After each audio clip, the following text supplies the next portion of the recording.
And so we've looked at supply and demand and the supply and demand curves and things like that in this model before. So now we're going to take it to the big picture and look at it for the entire economy rather than look at it on a small scale. And we're going to start by understanding the demand curve, okay? Aggregate demand is the aggregate demand curve, and like the regular demand curve, it slopes downward. But aggregate demand is the collective demand for all goods and services, okay? And again, we often measure GDP over a year, so it's the collective demand for all goods and services in a year or any given period of time, okay? And so as a result, the aggregate demand curve, just like the regular demand curve, slopes downward, okay? Now, here's the thing, okay, is that instead of price and quantity for an individual item, we're dealing with the entire economy now. So when it comes to price, we are now looking at the CPI, which is the price level, the overall price level. The CPI measures that. So the inflation rate or the price level is now your y-axis because it measures all prices in the economy. And instead of quantity, we have real GDP. And often the letter that is used to denote real GDP is Y, okay? Sometimes you'll see Q as well, but Q or Y is used to denote real GDP. So the CPI, or the inflation rate, is your price level. So that's your vertical axis, and your real GDP is Y, or the horizontal axis. So as a result, the aggregate demand curve notes what happens to the price level, the inflation rate, at each level of real GDP, or what is the real GDP at each price level during a given time period, okay? So a decrease in the price level will increase real GDP, all things held equal, okay? Just like a decrease in the price of a good will increase the quantity demanded for that good, we will see an increase in real GDP if there's a decrease in the price level. And the reason why is as prices go down, people are going to buy more of it. Okay, we know that is the case for individual goods. Obviously, that is going to be the case for the overall economy as well.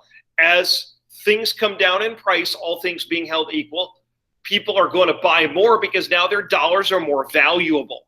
Okay, the value of money is based on how much each dollar buys. Why is it that we see a flurry of economic activity on Black Friday and Cyber Monday, which was Friday and Monday as we're having this class?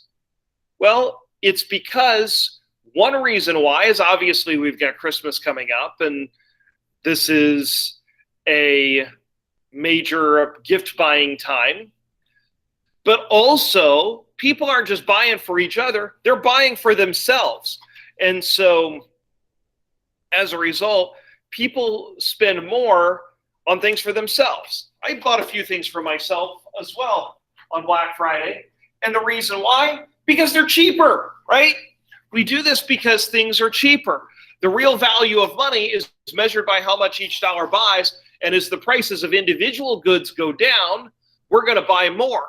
So as the prices of everything go down, the general price level goes down. So as the prices of essentially all goods and services go down, and again, the price of everything doesn't go down, but in general, the overall price of goods and services goes down, then the people are going to buy more in the aggregate. So again, this is kind of the micro demand curve versus the macro. Okay, what we've done so far is look at micro, which is the relationship between price and quantity for an individual item. Okay. In the case of the macro, it's the same thing, but we're looking at the overall economy. So now the price level is the vertical axis. Again, that's the CPI, and real GDP, or Y, is the x-axis. And so the point where the aggregate supply and demand curves meet is the macroeconomic equilibrium. Okay. And so as we shift the supply and demand curves through government policy, we will see changes in the economy. Okay. Now, why does the aggregate demand curve slope downward? This is just something I'm going to go over really quickly because it's not really something I'm going to test you on. But there's 3 reasons why. Okay. As the price level decreases, we have what's called the real balances effect, which basically means as prices go down, our purchasing power rises. Okay, the value of the dollar increases as prices overall go down. We can buy more stuff. Therefore, our wealth goes up. Therefore, we have more goods, or we buy more goods, and thus, all things held equal, the quantity demanded of real GDP, of goods and services goes up. Okay, so the second is the interest rate effect. Okay, price level decreases. Therefore, we don't really want to borrow as much money because we are able to buy things now with more cash because our purchasing power has gone up, the value of the dollar has gone up. So interest rates fall because people are not borrowing as much money, but the lowered interest rates then cause people to borrow more money, thus an increase in the demand for goods and services overall, which causes an increase in real GDP, the quantity demanded. And the last is the net exports effect, which basically means the price level decreases, our inflation rate goes down, prices go down, our goods then become cheaper to buy than foreign goods. Thus, more domestic goods are purchased both by our own citizens, but also by people from overseas. Thus, exports rise, and thus, again, more output is demanded, more goods and services are purchased. So that's why the aggregate demand curve slopes down. It's basically, again, looking at the big picture view of the income and substitution effects that we looked at with micro, where when a price of a good goes down, you can purchase it, feel like you have more income, and then the substitution effect is the price of a good goes down, and now it's cheaper than something you might substitute for it, then you're more likely to buy it. So now, how does the demand curve shift? Okay. If any factor besides a change in the price level increases or decreases demand, so if the price level remains constant and real GDP rises, we have an increase in aggregate demand.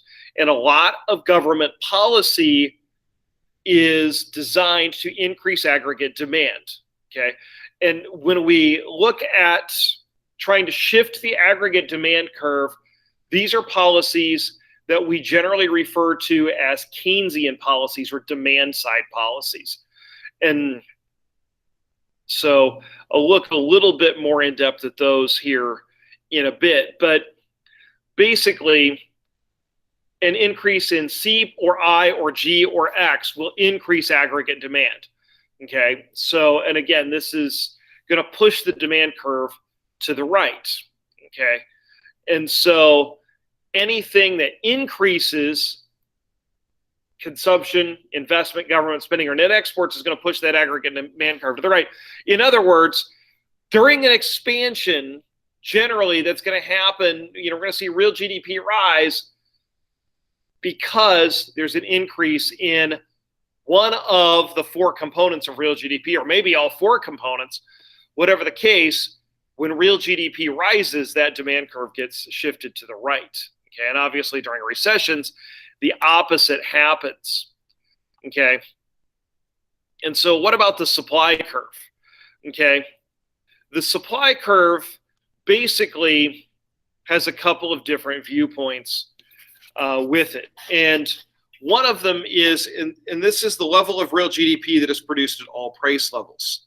Okay, and so here's the thing about the supply curve. In the short run, it slopes up, but in the long run, we can see the supply curve in 3 different phases. Okay, and the first phase is what we refer to as the Keynesian phase. John Maynard Keynes believed in what we call sticky wages and prices.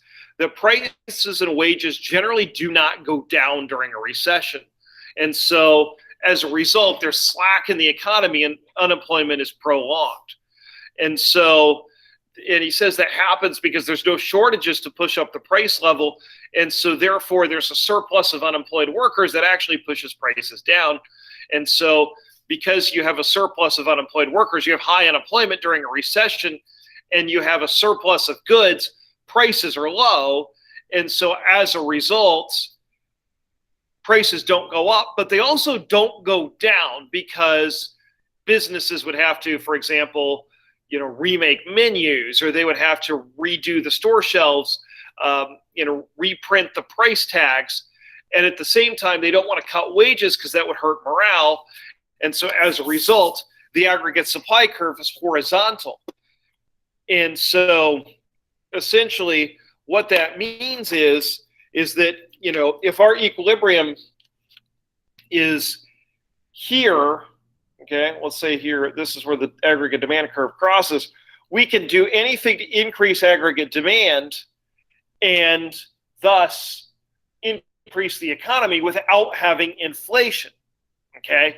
And so Keynesians generally believe that especially during a recession or any time below full employment, that we can boost the economy by boosting aggregate demand, and that will boost the economy without causing inflation.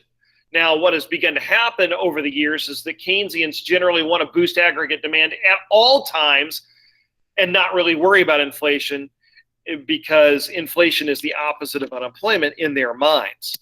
So, so that's the Keynesian model of aggregate demand. Now, the classical model, this is kind of the Adam Smith model. This basically states that the aggregate supply curve is generally vertical, okay? And what that means is that we are at full employment, that the economy naturally is going to be at full employment. That is the natural equilibrium state of the economy. And so wages and prices are generally flexible and bring markets to equilibrium. Wages go up during expansions and fall during recessions and are dynamic and change to the market. Prices of goods go up during expansions, fall during recessions, and thus are dynamic according to the market. So as a result, an increase in aggregate demand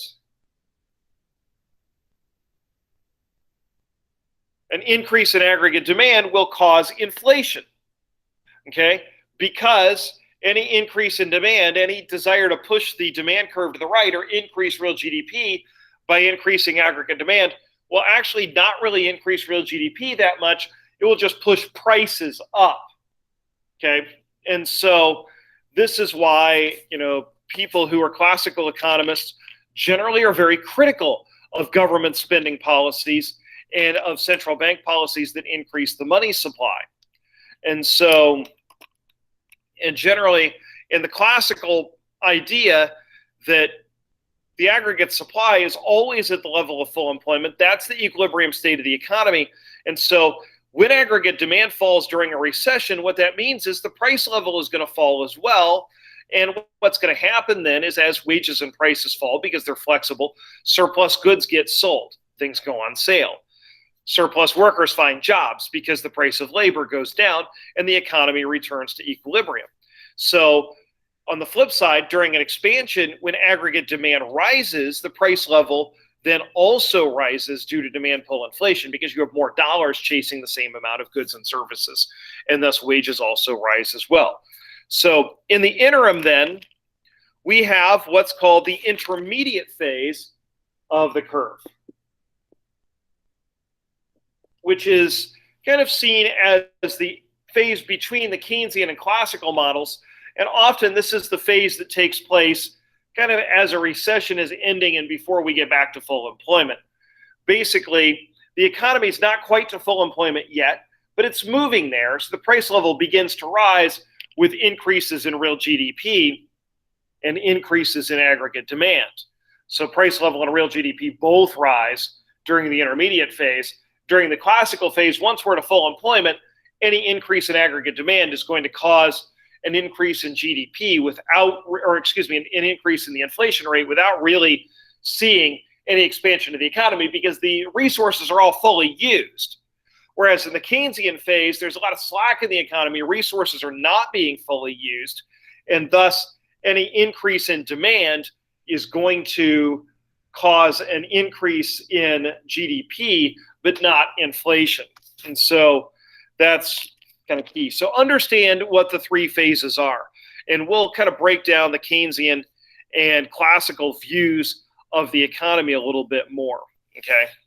So now, the aggregate supply curve also can shift just like the aggregate demand curve can. Okay. So, and in the long run, the aggregate supply curve kind of has that kind of J shape to it. But the aggregate supply curve can also change. So a decrease in supply will happen because of a change in resource prices or technology or taxes or subsidies. Anything that increases costs, overall costs for business, will cause a decrease in supply. So in other words, a change in the wage rate, like an increase in the minimum wage, will decrease aggregate supply. Any increase in taxes on businesses will decrease aggregate supply because the costs will go up, but their output will not go up. Matter of fact, it will likely go down. So as a result, because the aggregate supply curve moves to the left, just like in the micro world, the price level goes up, but the quantity goes down, okay? And again, so on the macro view, when we have a decrease in supply, the price level goes up, so the inflation rate goes up, prices go up, but real GDP goes down. We call this an inflationary recession or stagflation. It happened in the 1970s because prices were going up, because costs for businesses were going up, but unemployment was also going up. We remained in a recession, okay? And the reason why, resource prices, specifically the price of oil, was going up. Taxes were going up on businesses, and the Federal Reserve countered by increasing the money supply, but it wasn't working. Unemployment kept going up because the costs were increasing higher than businesses' ability to do them. So on the flip side, if the aggregate supply curve moves to the right, that means we will have prices go down while the real GDP goes up. So the economy expands without inflation when we see an increase in aggregate supply.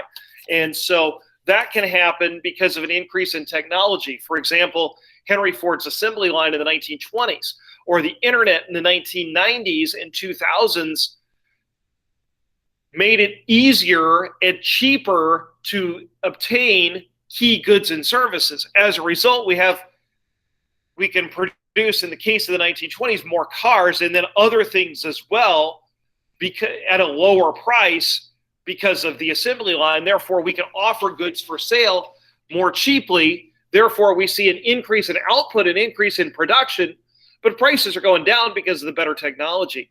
Same thing with the 1990s and 2000s and the internet. It's now easier to buy goods. It's now easier to source them. And as a result, we can produce more things at a lower price. So there's more economic output, but prices go down. Okay. And so as a result, the aggregate supply curve moves to the right, and we have the price level actually goes down, but the real GDP goes up. So we have an expansion without inflation. Okay. And so, let's kind of go back to that inflation. When there are changes in the supply curve moves to the left. That causes cost push inflation because the rising business costs push the aggregate supply curve to the left. This is the argument against increasing the minimum wage, is because it will slow down the economy because it pushes the supply curve to the left. This is the argument against increasing taxes on businesses, because those taxes get passed on to consumers, just like increased wages get passed on to consumers.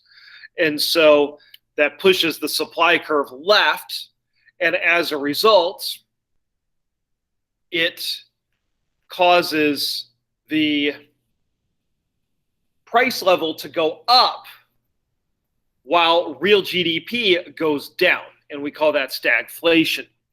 Okay, we have inflation, but we do not have economic growth.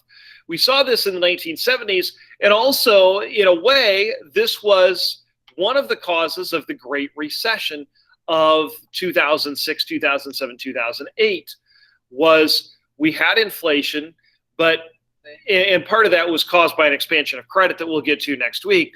But another major cause of that was that oil was being limited again. The price of oil went up to like $4 a gallon. As a result, the price of everything went up because just about everything relies on oil to be produced or transported. And as a result, cost of everything went up. So that's cost push inflation. Demand pull inflation is a rise in the price level from an increase in the aggregate demand curve. So when we see the aggregate demand curve move to the right, then that's going to cause demand pull inflation because real GDP is increasing, the economy is recovered. Demand pull inflation is caused, yes, by an increase in aggregate demand, but what causes the increase in aggregate demand is an increase in the supply of money. And so that causes inflation. And so there's lots of policies that the federal government can undertake to try to boost aggregate demand, but they generally all involve borrowing, which increases the supply of money. And so, as we've said before, inflation is always a monetary phenomenon. It is always caused by an increase in the money supply. Demand pull inflation is caused by that because the central bank puts more money into the economy, and you have more dollars chasing the same amount of goods and services. As a result, that demand curve gets pushed to the right, and you have an increase in the price level. You have inflation. Now, what about cost push inflation? Why is that not caused by an increase in the money supply? Well, in the case of cost push inflation, that is often short-term and temporary. Okay, an increase in the price of a good, for example, an increase in the minimum wage is going to cause the prices of specific goods that rely on the minimum wage to go up. That will cause the general price level to increase, but that will be offset by less economic activity, less spending. So as a result, the prices of other goods will go down because fewer people are buying them because they're just buying less stuff overall. We're in a recession. However, how does a central bank respond to a recession? By putting money into the economy, by increasing the money supply. And so that cost push inflation often then becomes long-term because the increased money supply will cause demand pull inflation as well. And when we kind of see those two things ping-ponging back and forth, that's how we have the stagflation of the 70s. Increased prices, in the case of the 70s, increased oil prices caused cost push inflation. And also other things like increasing the minimum wage in the 70s caused that. The central bank responded by increasing the money supply, which of course pushed up prices. And so now, because prices are going up, people are demanding more wages. Thus, wages go up. Thus, Congress maybe increases the minimum wage again to deal with the inflation that is happening. And the economy goes back into recession because of the higher costs and the higher oil prices. In turn, minimum wage goes up, or in turn, the federal government and the central bank increase government spending. They borrow more money and increases the money supply, which causes more inflation, and the thing spirals. And we call that the wage price spiral. Whereas prices go up, people begin to demand more wages. They begin to demand increases in the minimum wage. That pushes the aggregate supply curve to the left, causes recession. Recession is responded to by the central bank increasing the money supply, the federal government usually increasing spending, thus causing demand pull inflation, which causes businesses or causes workers to go to businesses and demand higher wages, and thus costs go up, and we have cost push inflation, and then that is again dealt with by an increase in government spending and an increase in the money supply, which then in turn causes demand pull inflation. And so they tend to push and pull on each other into a wage price spiral. And if it gets completely out of hand, that's where we have hyperinflation like Venezuela has experienced, and like Zimbabwe experienced about 20 years ago, and like Germany experienced in the 1920s. So I know there was a lot to get out of that. Basically, the big things I want you to get out of this are that aggregate supply and aggregate demand are just like supply and demand. The economic equilibrium is the point where the curves meet. It's just that instead of measuring the relationship between price and quantity, because we're looking at the overall economy, we're measuring the relationship between the inflation rate, the price level that replaces price on the vertical axis, and real GDP, or the output level of the economy, which is measured on the horizontal axis, and that the demand curve slopes downward. The supply curve generally slopes upward, but more in a J shape. Know the three phases of the supply curve: the Keynesian, the intermediate, and the classical. The Keynesian is horizontal because it assumes a recession and assumes that we need to increase aggregate demand and there won't be any consequences for that. The classical is vertical. It states that wages and prices often always fall to their natural level. So any boost of aggregate demand, any shift of the demand curve is going to cause inflation. And the intermediate level is kind of a compromise between the two that kind of happens when we're transitioning from recession to expansion. So, know the three phases of the supply curve and know what happens to both the inflation rate and GDP when either the supply or the demand curves move. When the supply curve increases, it moves to the right. GDP increases, but there's no increase in the price level. Okay? Matter of fact, there's a decrease in the overall price level. When the supply curve moves to the left, costs increase, prices increase as a result, but the GDP goes down. So we have inflation, cost push inflation, but we have a recession. When the demand curve moves to the right, we have an increase in the inflation rate, and depending on the phase of the model, we may have an increase in real GDP as well, but we have an increase in the inflation rate when the demand curve moves to the right. When the aggregate demand curve moves to the left, we have a decrease in real GDP, but we also have a decrease in prices. And so why that is important is because there's two views, two models for how we see an economy. One of them is the supply side model that focuses on increasing and decreasing aggregate supply and really trying to increase aggregate supply to boost the economy. One of them is the demand side model, or what we refer to as the Keynesian model, and that focuses on increasing and boosting aggregate demand. They're two diametrically opposite ideas, and they're one of the big reasons why Republicans and Democrats often fight over economic issues so much, is that one generally tends to be supply siders and the other generally tends to be demand siders. And so their tools for trying to fix the economy are very, very different. And as a result, their perspective is very, very different. And the ways that they're going to go about trying to fix the economy are very, very different.